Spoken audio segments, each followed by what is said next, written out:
For 65 år siden i BRF Assist, der sagde min leder altid til mig: unge mand, i min tid der skød vi folk, der var så modbydeligt grimme som dem.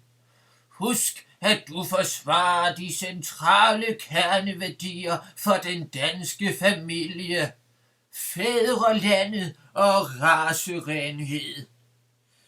Her 65 år senere er der jo sket meget. Rap er ikke længere det, en anden siger. Det er nu store negermusikanter, der skråler det i timevis. Og USA har fået en farvet præsident. Derfor er jeg stadig en del af BRF Assist. Fordi vi stadig står vagt om de centrale kerneværdier, nemlig fædrelandet og racerenhed.